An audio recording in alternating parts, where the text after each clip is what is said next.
Fala, meus queridos, tudo bem? Na última aula, a gente conversou um pouco sobre as derivações eletrocardiográficas. Além disso, a gente viu um pouco sobre como a gente posicionava os eletrodos nos nossos pacientes. Hoje, a gente vai conversar um pouco sobre o eixo do eletrocardiograma. Mas se você não viu as outras aulas, volta lá e assiste, porque eu vou precisar de alguns conceitos importantes que a gente aprendeu. E se você está gostando dessas aulas, se você não quer perder as próximas, não esquece de deixar o like, se inscreve no canal, ativa o sininho e deixa um comentário também sobre o que você está achando desses vídeos. Dessa forma, eu posso trazer um conteúdo cada vez melhor para vocês. Então vamos lá. O eixo do eletrocardiograma, o que significa isso? O eixo, quando a gente fala em eixo, nós estamos nos referindo para onde o vetor resultante da despolarização dos ventrículos ele está apontando. A gente vai pegar a onda QRS, vai avaliar ela nas derivações e determinar para onde ela aponta. E saber se é um eixo normal, se houve algum desvio ou não. Para a gente conversar disso, vamos fazer um breve resumo. Vocês se lembram o que é um vetor? O vetor ele vai representar uma grandeza que tenha três características: amplitude, uma direção e o sentido. Nessa imagem, esse vetor ele tem esta amplitude, a direção horizontal e o sentido da direita para a esquerda. E quem que vai mostrar essas informações para a gente? São as derivações, os nossos observadores. Vocês se lembram que se um observador viu um vetor se aproximando dele, ele desenhou onda positiva. Se ele viu um vetor se aproximando, se afastando, ele viu uma onda negativa.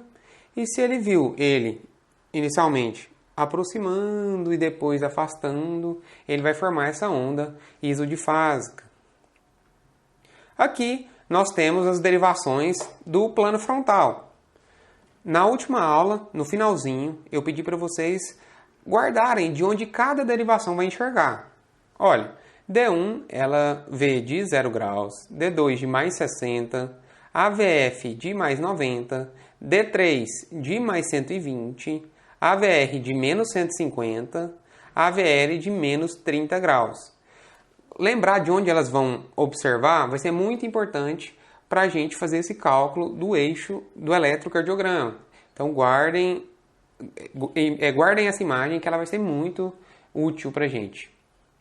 Agora, primeiramente, vamos falar sobre D1. Em qual região D1 encontraria um vetor positivo, ou seja, se aproximando?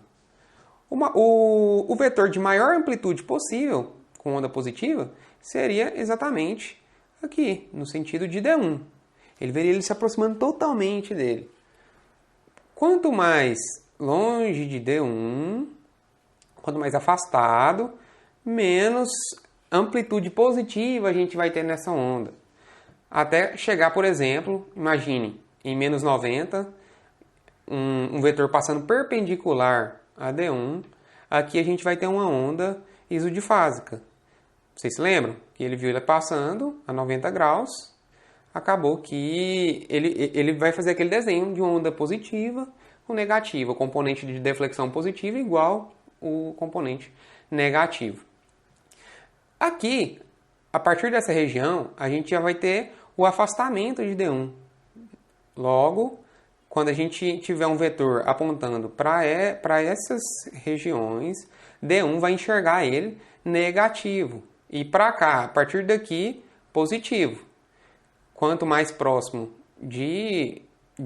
dessa região perpendicular, menor vai ser a amplitude positiva. E quanto maior, para próximo de D1, maior a amplitude positiva. Para a VF, a gente pode fazer também essa mesma análise. Imagine que aqui a gente teria a maior amplitude positiva.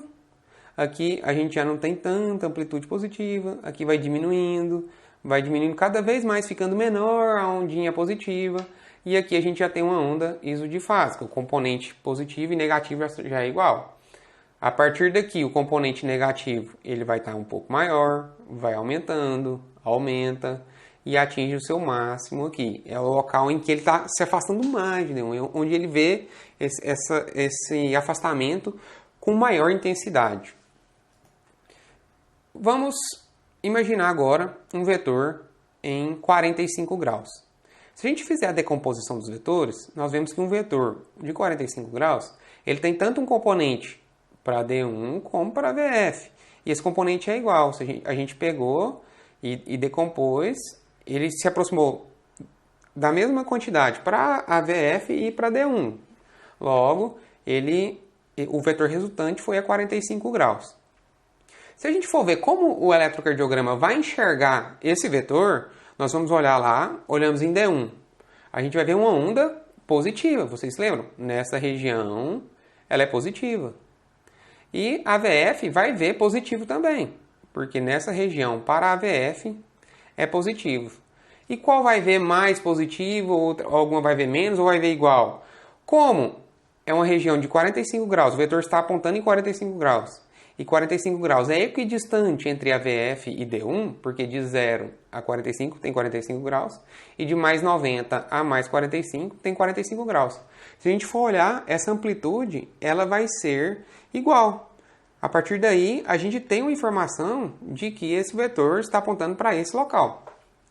Para facilitar, vamos imaginar um vetor que esteja apontando um pouco mais, o componente de AVF é um pouco maior. Ele já está para uma região maior do que 45 graus. Nesse caso, a VF vai vir positivo, porque está naquela região que a gente conversou, e com uma onda positiva.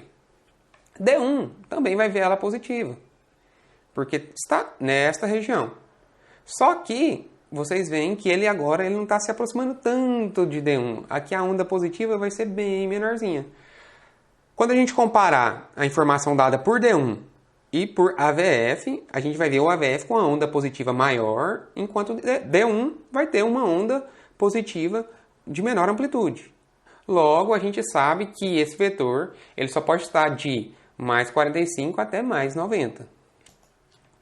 O contrário também, a gente pode aplicar o mesmo conceito que a gente acabou de aprender. Se esse vetor ele tem um direcionamento maior para a região de D1, D1 vai enxergar uma onda mais positiva, enquanto a VF vai ver uma onda menos positiva. Entenderam? A utilização de D1 e de AVF ela vai ser muito importante para a determinação do eixo do eletrocardiograma. Porque as duas, como elas são perpendiculares, observa que a gente tem D1 e AVF, elas separam para a gente, elas conseguem formar 4 quadrantes. Aqui, D1, AVF, e ela vai separar o primeiro quadrante, que seria de 0 a mais 90, esse primeiro. O segundo quadrante, de mais 90 a mais 180. O terceiro quadrante, de menos 180 até menos 90. E o quadrante de menos 90 até 0 graus. O eixo do eletrocardiograma ele se comporta da seguinte forma. Se a gente for olhar lá o vetor resultante da despolarização dos ventrículos, ele tem que apontar para onde? Ele, normalmente, em indivíduos normais, ele vai apontar entre menos 30 e mais 90, ou seja, essa região de verde. Agora, se a gente tiver um desvio do eixo à direita, ele vai estar entre mais 90 e mais 180 na região azul. Se ele tiver um desvio extremo do eixo, ele vai estar de mais 180 até menos 90. E se tiver um desvio do eixo para a esquerda, a gente vai ter um vetor em menos 90 a menos 30. Qual que é o primeiro passo para a gente determinar o eixo? Primeiro a gente vai olhar D1 e AVF para a gente saber em qual quadrante ocorreu a despolarização dos ventrículos. Observe. Aqui, voltando àquela conversinha que a gente teve agorinha, D1 vai ver essa região em vermelho, esse verde, todo verde, em positivo. Se o vetor do ventrículo apontou para cá, ele vai ver positivo. Se apontou para cá, vai ver positivo. Se apontou para cá, ele vê positivo. E a VF, se o vetor apontou para essa região, é positivo, para cá positivo, para cá positivo. A diferença vai ser da amplitude. Vocês se lembram? Quanto mais próximo dele, maior a amplitude. E quanto mais afastado, chegando próximo a 180 ou 0 graus, menor a amplitude desse vetor. Vamos para um exemplo prático para facilitar para vocês. Imagine que a gente tenha D1 positivo e AVF positivo. Nosso observador que a gente contratou para fazer... Ele está lá investigando, querendo descobrir de onde está acontecendo essa despolarização. E ele viu que D1 falou assim, olha, eu vi que foi positivo. Eu tenho certeza que isso aconteceu ou nessa região ou nessa região. O vetor de despolarização está obrigatoriamente aconteceu neste quadrante de 0 a menos 90 ou no quadrante de 0 a mais 90, pela informação de D1. Olha, aconteceu em algum desses locais. Porque é uma informação um pouco limitada. A gente tem só um observador. Quanto mais observadores, mais precisa a nossa informação vai ser. Agora, vamos cruzar isso com o que a VF observou. A VF diz, eu vi também positivo. Isso significa que ele está ou nesse quadrante ou neste quadrante. Só pode estar em um desses dois. Porque se tivesse aqui ou aqui, eu teria visto negativo. Se a gente unir essas informações, agora nós refinamos um pouco essa avaliação. A gente já sabe que esse eixo, a despolarização, ela ocorreu entre 0 graus e mais 90. Aqui, no caso, é uma região de eixo considerado normal. Agora, com um outro exemplo, D1 positivo e AVF negativo. D1 diz que só pode ter acontecido nesse quadrante ou neste quadrante. E a VF diz, só pode ter acontecido neste ou neste, porque essa região é negativa para a VF. Se a gente cruzar a informação dos dois, a gente sabe que aconteceu o quê? Onde que aconteceu essa despolarização? De menos 90 a 0, foi neste quadrante. Um outro exemplo de D1 negativo, D1 disse, olha, aconteceu nesse ou neste quadrante. E a VF positivo, ele disse que aconteceu nesse ou nesse. Cruzando a informação novamente, a gente já sabe que ele aconteceu entre mais 90 e mais 180. Houve um desvio do eixo para a direita. E D1 negativo aconteceu aqui ou aqui, com a VF negativo. Aqui ou aqui. Logo, a gente teve um desvio do eixo extremo, um desvio extremo do eixo. Agora, a gente já consegue, pelo menos, determinar em qual quadrante aconteceu. A gente tem que partir para o segundo passo.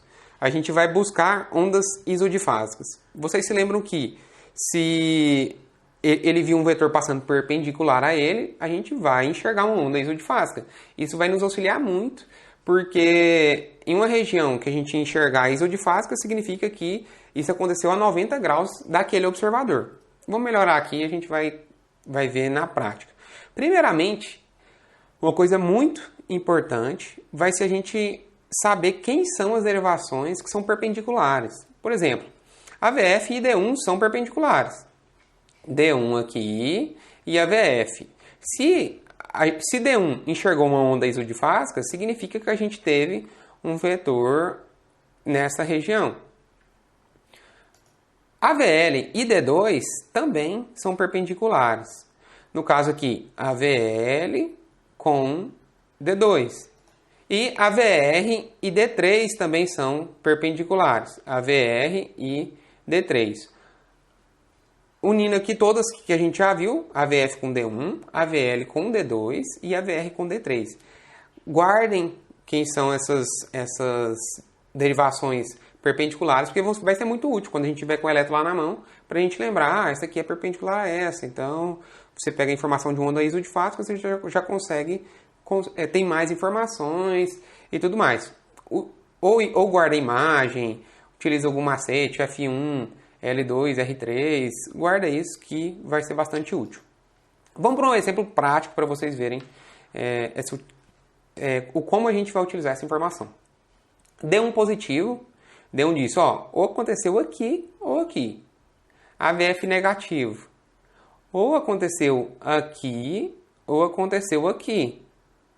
E D2 isoelétrico. Se a gente pegar lá D2, vocês vão ver que, como D2 observa nessa região, se viu isoelétrico, significa que a gente teve algum vetor passando nesta reta. Concorda?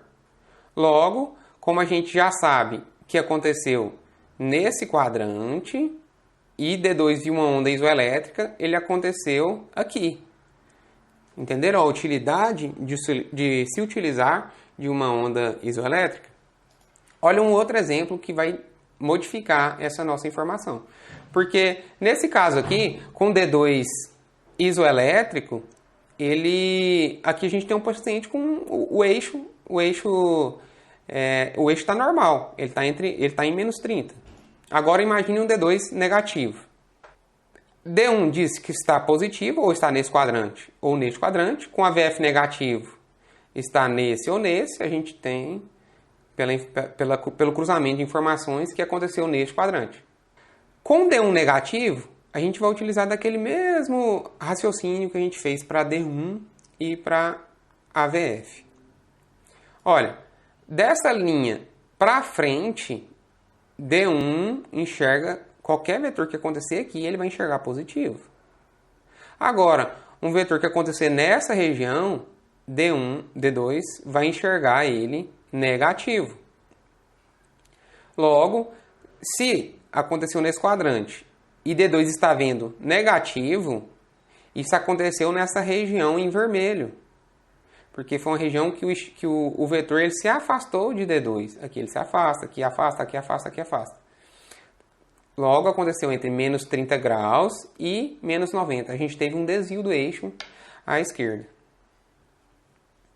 E se não houver o QRS isoelétrico? O isoelétrico aqui é aquela onda isodifásica em que o componente, a deflexão positiva, é igual à negativa. Por isso isoelétrico. A gente vai observar a amplitude de D1 e de AVF. Porque imagina, isso é aquilo que a gente conversou lá no início.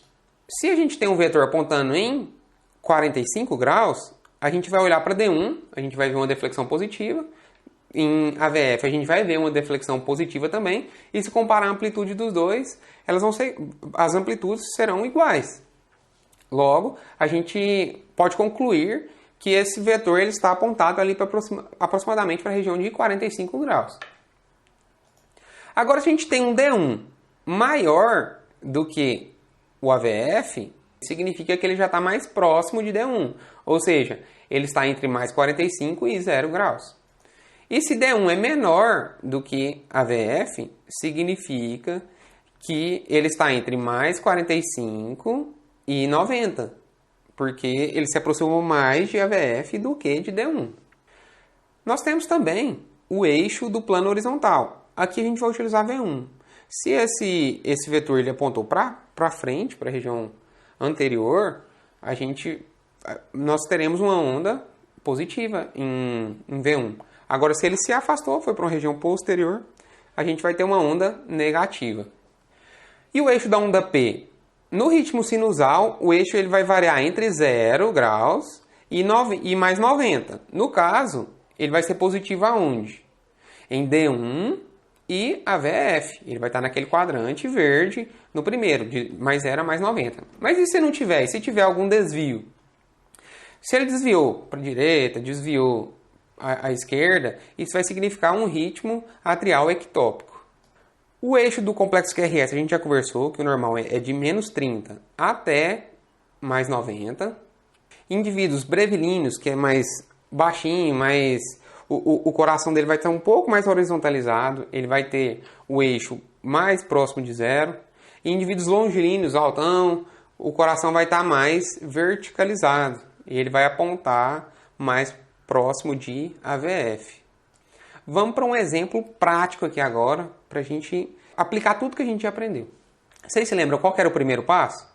A gente olha D1 e AVF. Se D1 é positivo e AVF é positivo, vamos usar aqui, ó, D1. D1 diz, ou aconteceu aqui, ou aconteceu aqui.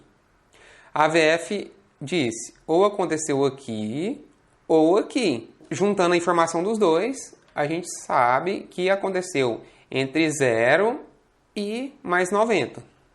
O segundo passo é a gente procurar ondas isoelétricas. Olha, D3 ele tem uma onda isoelétrica, componente negativo igual ao componente positivo. Nesse caso, se a gente for olhar aqui, ó, D3, onde D3 enxerga? Essa reta vai ser a região onde que aconteceu o eixo. Por quê? Porque se D3 enxerga daqui, para ele ter visto uma onda isoelétrica, isso aconteceu perpendicular a ele. Como a gente já sabia que esse era o quadrante, o eixo desse paciente está apontando em mais 30 graus. Quando acontece o desvio do eixo para a direita, a gente tem algumas situações, por exemplo, a sobrecarga de ventrículo direito, a embolia pulmonar, o bloqueio de ramo direito, destrocardia, recém-nascidos, indivíduos muito longilíneos. O desvio para a esquerda, ele pode acontecer na sobrecarga de ventrículo esquerdo, bloqueio de ramo esquerdo, hipercalemia, arritmias, marcapasso artificial e BDAS. O desvio extremo do eixo aqui já é bem mais raro. Ele pode acontecer em cardiopatias congênitas e destrocardia. O eixo da onda T, geralmente ele vai acompanhar o QRS e ele vai se orientar entre menos 10 e mais 90. Geralmente, 45 graus é o valor médio.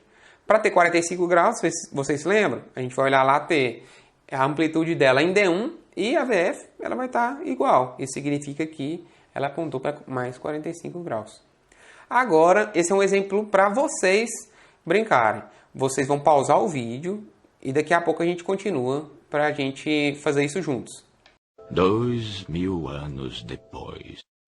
O primeiro passo é a gente olhar para D1 e AVF. Olha, D1 é negativo.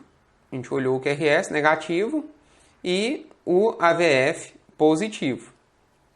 Com D1 negativo, isso aconteceu ou neste quadrante ou neste. Só pode estar em uma dessas duas regiões. Agora, com o AVF positivo, ele aconteceu ou aqui ou aqui. Unimos as informações, a gente sabe que aconteceu nessa região em azul. Ou ele está entre mais 90 e mais 180. Aqui a gente já tem um desvio do eixo para a direita.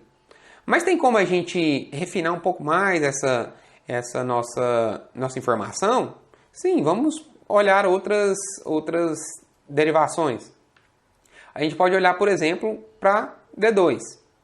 D2, o QRS está positivo em D2. E significa o quê? Olha, D2, dessa região até aqui, vocês se lembram que era positivo. Logo, isso aconteceu, como a gente já sabia que era no azul, isso aconteceu só aqui. Esse eixo ele está entre mais 90 e mais 150. Vocês podem utilizar outras derivações, se vocês quiserem ficar cada vez mais precisa essa informação sua, vocês vão utilizando de outras, vai somando e vai melhorando o que vocês querem achar. O gabarito era um paciente que tem um desvio do eixo para a direita e o paciente ele apresentava hipertensão pulmonar com sobrecarga de câmeras direitas. Um outro exemplo aqui também, pausa o vídeo e daqui a pouco a gente continua. 3 dias depois. Primeiramente, a gente olha para D1 e depois AVF. Olha, D1 negativo. Ou aconteceu aqui ou aqui. Com AVF positivo. Aconteceu ou aqui ou aqui. Só que olha que legal isso aqui. Vamos contextualizar o que a gente já viu lá no começo da aula. Essa AVF está muito pouco positiva. A amplitude dela é muito pequena. Isso significa o quê? Que isso aconteceu em uma região mais afastada de AVF. Porque se ela estivesse se aproximando totalmente em AVF, ela seria muito positiva. Aqui ela já está quase isoelétrica. Aqui ela aconteceu provavelmente próximo a 180 ou próximo a zero, justamente por essa amplitude é muito pouco positiva. Se ela passasse para cá, ela já seria negativa, bem pequenininha também, e para cá iria aumentando. Pela informação dos dois, isso aconteceu na região em azul. Houve um desvio de eixo para a direita. Vamos melhorar ainda mais essa informação? Vamos olhar D2. D2 é negativo. Pegamos D2 e olhamos. Nessa região, a partir daqui, ela é negativo. Logo, a gente teve esse vetor, ele está entre mais 150 e mais 180. Isso confirma o que a gente acabou de conversar, que é uma região mais afastada de AVF. Aqui no gabarito, um desvio de eixo para a direita e era um paciente com destrocardia.